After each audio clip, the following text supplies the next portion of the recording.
గొంతు కోసి చంపిరు. ఎంత చిన్న పాప అంటే 5 ఏళ్ల పాపని గొంతు కోసి చంపేసారు. మరి దీని వెనకాల ఎవరున్నారు? ఆ పాప హత్య వెనకాల ఎవరున్నారు? ఎందుకు చంపారు?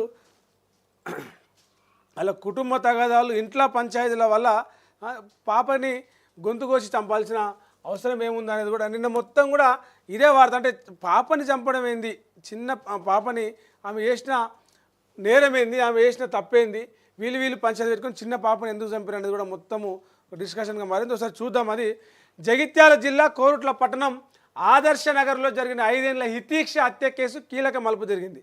తోడి కోడళ్ల మధ్య విభేదాలతో చిన్నారిని అలా చిన్నమ్మని హత్య చేసిందని పోలీసులు అనుమానిస్తున్నారు. సీసీటీవీ ఫుటేజ్ మొత్తాన్ని కనుక తీసి చూస్తే నిందితురాలు కొంచెం అనుమానాస్పదంగా ఎవరైతే హితీక్ష ఉన్నదో వాళ్ళ చిన్నమ్మ అంటే వాళ్ళ బాబాయ్ వాళ్ళ వైఫ్, వాళ్ళ అమ్మ వాళ్ళ తోడి కోడలు, ఆమె మీద కొంచెం డౌట్ వచ్చింది.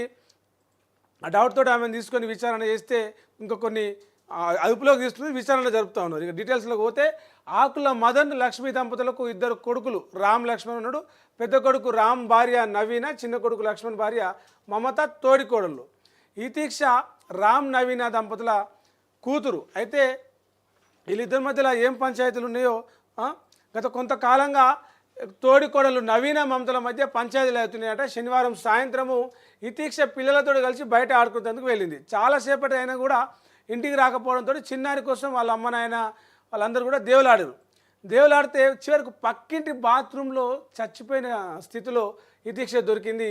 ఇక మొత్తం ఎవరు చేసిరు ఏం చేసిరు అని చెప్పేసి ఉంటే ఫస్ట్ ఆ పక్కిళ్ళు ఉన్నటువంటి ఆ ఇంటి ఓనర్ ఎవరైతే ఉన్నారో ఆయన అనుకొని ఆ ఫోన్లు చేస్తే ఫోన్ స్విచ్ ఆఫ్ చేయడం, ఫోన్ కొద్దిసేపు రింగ్ అవ్వడం, ఆయన అందుబాటులో లేకపోవడం, దొరకకపోవడం, ఇట్లాంటివన్నీ చూసి ఆయననే ఆ ఇంటి ఓనరే, పక్కింటి ఓనరే ఇది చేసిండేమో. ఆయన భార్య కూడా ఉండలేదు, కొంతకాలం భార్య పిల్లలకు దూరంగా ఉంటుండే, ఇలాంటిది చేస్తుంది ఈ మధ్య రెగ్యులర్గా జరుగుతుంది, ఆయననే కారణమై ఉండొచ్చి అనుమానించారు. కానీ పోలీసులు సీసీటీవీ ఫుటేజ్ చూసిన తర్వాత హితీక్ష చిన్నమ్మ ఎవరైతే ఉన్నారో బాబాయ్ భార్య మమత ఈ చిన్నారి హత్య కేసులో ఆ ఇంట్లోకి అనుమానాస్పదంగా వెళ్ళి తిరిగి బయటికి రావడం, చేతిలో కవర్ పట్టుకొని పోవడం, ఇవన్నీ కూడా సీసీటీవీలో చూసిరు. పోలీసులు ఆమెను అదుపులోకి తీసుకొని విచారణ చేస్తున్నారు.